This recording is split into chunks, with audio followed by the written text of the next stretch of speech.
सभी मित्रों को नमस्कार। आज के इस वीडियो में हम कुछ सवालों के जवाब देखेंगे। बहुत सारे विद्यार्थी हैं जिनका सिलेक्शन हुआ है और कुछ विद्यार्थी ऐसे हैं जिनका सिलेक्शन नहीं हुआ है। तो ये विद्यार्थी है दो गुट में बट गए हैं और आपस में कमेंट कर रहे हैं इधर उधर कि भाई आप भर्ती क्यों लटका रहे हो, और जिनका सिलेक्शन नहीं हो रहा है ठीक है वो उनको अलग जवाब दे रहे हैं, और जिनका सिलेक्शन हो गया है वो ऐसे बोल रहे हैं कि आप भर्ती क्यों लटका रहे हो।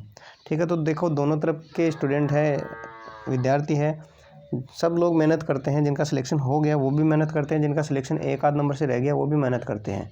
ऐसी बात नहीं है कि अगर कोई विद्यार्थी 2 नंबर या 5 नंबर से रह जाए तो उसने मेहनत नहीं करी। ठीक है, तो जिन विद्यार्थियों का सिलेक्शन हो गया है वो ऐसे बोल रहे हैं कि भाई भर्ती आप क्यों लटका रहे हो। तो सबसे पहले मैं उनको कहना चाहूँगा कि भर्ती है जो विद्यार्थी नहीं लटका सकता, भर्ती कोर्ट खुद है वो जानबूझ के लटका रहा है। उन्होंने जानबूझ के ऐसा रिजल्ट बनाया है कि ये जानबूझ के फंसने वाला ही है। ठीक है, इसमें विद्यार्थियों का कोई दोष नहीं है। दूसरी बात, अगर जो विद्यार्थी अभी टाइपिंग के लिए क्वालिफाई हो गए हैं, अगर वो जो टाइपिंग के लिए क्वालिफाई नहीं हुए उन विद्यार्थियों के स्थान पे होते तो वो भी आज यही कर रहे होते हैं, ये भी अपने हक के लिए लड़ रहे होते हैं। वो अपने हक के लिए लड़ रहे हैं, न कि भर्ती को अटका रहे हैं। अपने हक के लिए लड़ना भर्ती को अटकाना नहीं होता। ठीक है, तो आप अगर 2-4 नंबर आपके कम होते तो आप भी उस वाले गुट को छोड़ के इस वाले गुट में आप शामिल हो जाते। तो देखो, हम समझ सकते हैं कि आपने 2 साल मेहनत करी, अब आप ऐसे चाह रहे हो कि भर्ती फिर से फंस जाएगी। तो देखो, विद्यार्थी इन लोगों ने भी मेहनत करी है जो 2-4 नंबर से या 5-7 नंबर से रह गए हैं।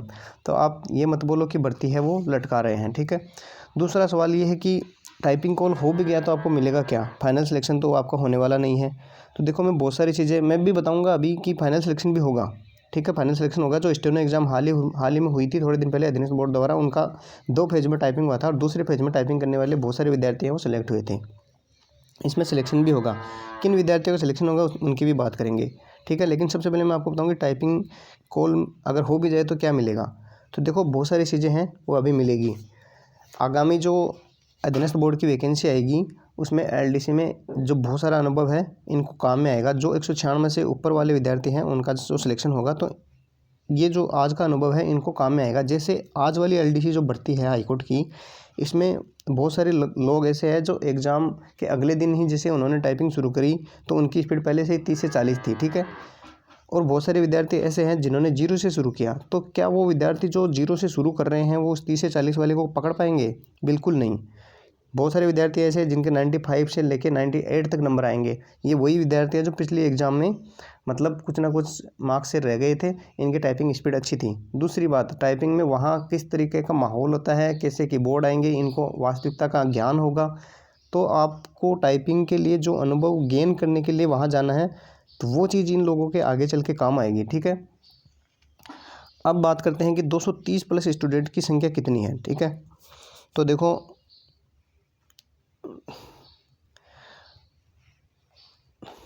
ओबीसी के कुल विद्यार्थी है 2295। ठीक है, 2295 विद्यार्थी ओबीसी के कुल पास किए गए हैं, टीएसपी और नॉन टीएसपी दोनों के मिला के। ठीक है, ईडब्ल्यूएस के 1440।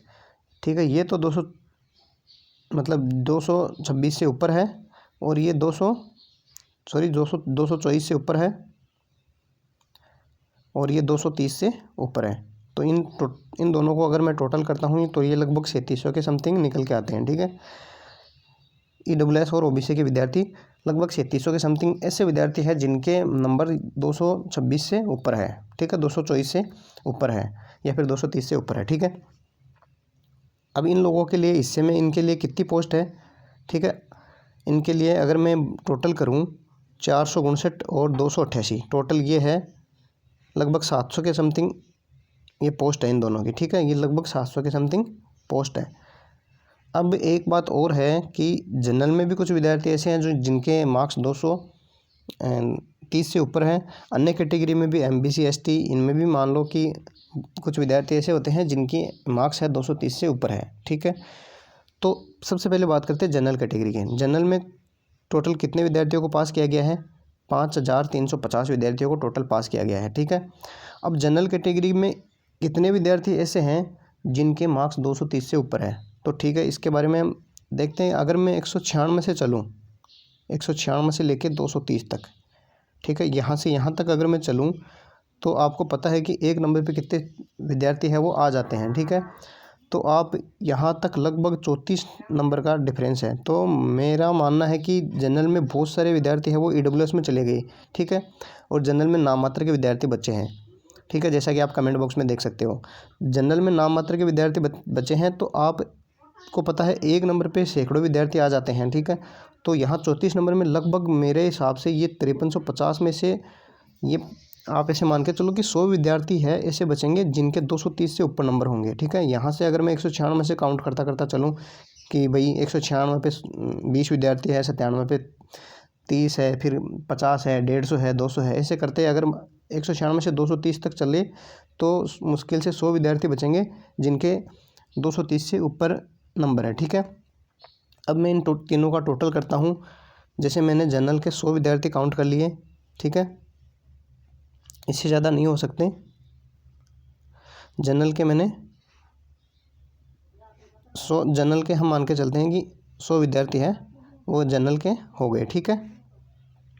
और टोटल 2700 विद्यार्थी हमने EWS और OBC के काउंट करे, ठीक है। तो ये टोटल हो गए लगभग 2800 विद्यार्थी।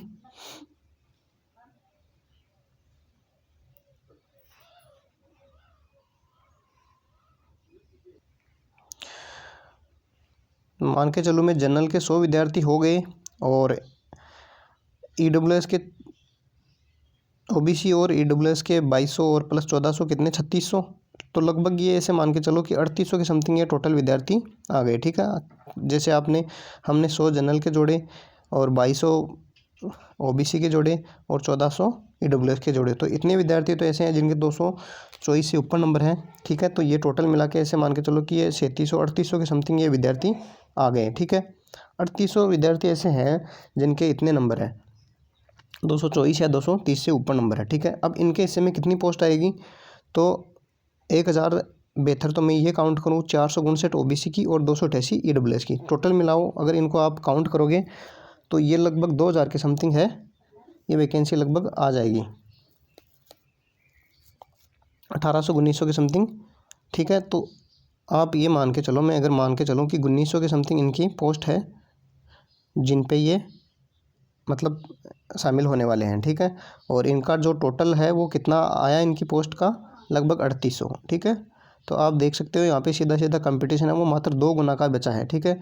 हमें ज़्यादा संख्या इसलिए लग रही है क्योंकि जनरल वाले हैं वो 196 से ऊपर वाले आ गए, तो ये 5000 विद्यार्थी शामिल हो गए जनरल वाले, तो इसलिए हमें ये ज़्यादा लग रहा है। लेकिन वास्तव में आप देखोगे यहाँ पे कंपटीशन सीधा सीधा ये 2 गुना का बचा है, ठीक है। तो बहुत सारे विद्यार्थी ऐसे हैं जो इसको देख के हताश है कि भाई 230 से ऊपर वाले विद्यार्थी बहुत हैं और हमारा सिलेक्शन नहीं होगा। तो आप ये तो आपको भ्रांति है, आपका सिलेक्शन फिर भी होगा, क्योंकि जो विद्यार्थी है ज़्यादा जनरल से सिलेक्ट हुए हैं, क्योंकि जनरल में आप देख सकते हो कि 5000 विद्यार्थी सिलेक्ट हुए हैं, तो 5000 में मुश्किल से सिलेक्शन 100-200 का होगा। कैसे होगा वो मैंने आपको अभी समझा दिया, ठीक है। अब हम बात करते हैं उन विद्यार्थियों की जो मतलब फाइनल सिलेक्शन है, मतलब कोर्ट की रिट के बाद में अगर रिवाइज रिजल्ट आएगा तो कितने मार्क्स वाले विद्यार्थी हो सकते हैं जिनका फाइनल रिजल्ट वो फाइनल सिलेक्शन भी हो सकता है। कैसे हो सकता है, जैसे मान लो कि कोई विद्यार्थी है 230 है उसके मार्क्स है, ठीक है, क्योंकि OBC की कट ऑफ तो 230.34 है, ठीक है। तो 230 वाले का सिलेक्शन तो होगा ना, अगर वो टाइपिंग में 85 भी नंबर लेके आता है तो उसका सिलेक्शन हो सकता है, ठीक है। क्योंकि जो भी विद्यार्थी जिसके 230 से ऊपर नंबर है, ज़रूरी नहीं कि उसकी टाइपिंग में स्पीड अच्छी है, क्योंकि बहुत सारे लड़के ऐसे हैं जिन्होंने एग्ज़ाम के बाद में टाइपिंग शुरू करी थी, ठीक है।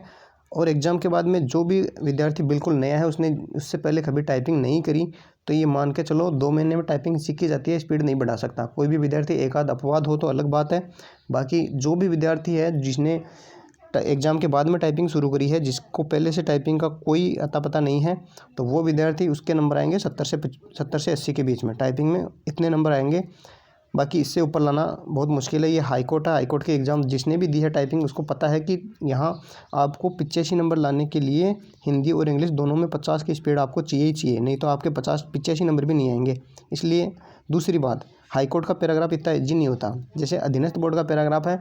मैंने पिछले साल 2013 RPSC के जो लाइन वाइज जो मतलब ऑफिशियल वेबसाइट पे मैंने डाउनलोड करके उसको कॉपी पेस्ट किया, तो वो पैराग्राफ में 7.5 मिनट में टाइप कर देता हूँ।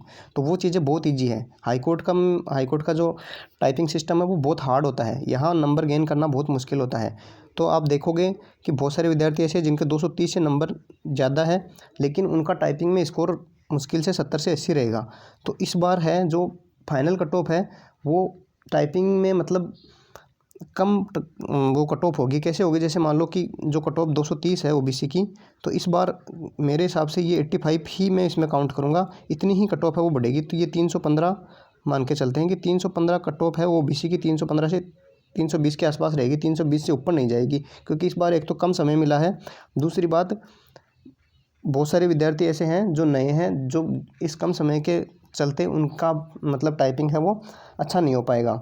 ठीक है, जो भी विद्यार्थी कोर्ट की टाइपिंग देखे हैं उनको पता है। ठीक है, 2017 में लगातार हुई थी टाइपिंग, 2017 में एलडीसी हाईकोर्ट की हुई थी और 2018 में अधीनस्थ बोर्ड की टाइपिंग हुई थी। दोनों जो मैंने दोनों टाइपिंग दी है, मेरे को पता है कौन सी हार्ड है कौन सी ईजी है। ठीक है, और भी बहुत सारे विद्यार्थी हैं जिनको इन चीज़ों का नॉलेज है।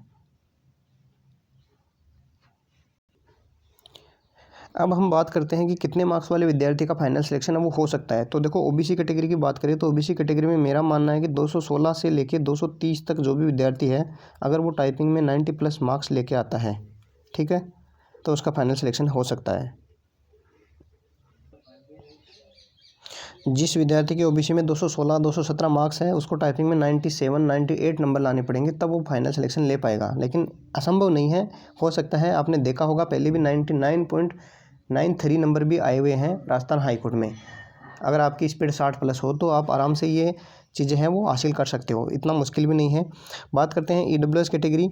ईडब्ल्यूएस कैटेगरी में कितने विद्यार्थी हैं जिनका सिलेक्शन हो सकता है? तो जो भी विद्यार्थी मेरे अकॉर्डिंग ईडब्ल्यूएस में जिनका भी मार्क्स मतलब 210 से लेके 226 तक है, वो भी फाइनल सिलेक्शन ले सकता है अगर वो टाइपिंग में अच्छे नंबर है वो अंक हासिल करता है। अन्य कैटेगरी वाले भी अगर टाइपिंग में 90 प्लस या 92 95 नंबर लेके आए तो वो फाइनल सिलेक्शन है वो ले सकता है। तो ये मुश्किल नहीं है। अगर आपका रिजल्ट दोबारा आए तो आप कट ऑफ से 5-7 नंबर नीचे हो अपनी कट ऑफ से, तो भी आप फाइनल सिलेक्शन है वो ले सकते हो, क्योंकि आपको टाइपिंग में अच्छा खासा मौका है वो मिलेगा। अब हम बात करते हैं फाइनल कट ऑफ की। तो फाइनल कट ऑफ की बात ऐसे है कि जो भी विद्यार्थी जिसकी अभी जो कट ऑफ है वर्तमान में जनरल को छोड़ के, ठीक है, उसकी अभी जो कट ऑफ है उसमें आप 85 से 90 नंबर ऐड कर लीजिए, वही आपकी फाइनल कट ऑफ है वो होने वाली है जनरल को छोड़ के। जनरल की कट ऑफ होगी ओबीसी से 5 या 10 नंबर ऊपर, मतलब जनरल की कट ऑफ 320 से ऊपर जाने की संभावना है। ठीक है, बाकी अन्य कैटेगरी की कट ऑफ है, आप आज की कट ऑफ में 85 से 90 नंबर है वो ऐड कर लीजिए, क्योंकि इस बार टाइपिंग में कम समय मिला है, तो जो फाइनल कट ऑफ है वो टाइपिंग में कम ही देखने को मिलेगी। ठीक है, तो वीडियो अगर अच्छा लगे तो लाइक करो, शेयर करो, सब्सक्राइब करो। आने वाले वीडियो में हम टाइपिंग के कुछ टिप्स है वो देखेंगे। ठीक है, धन्यवाद।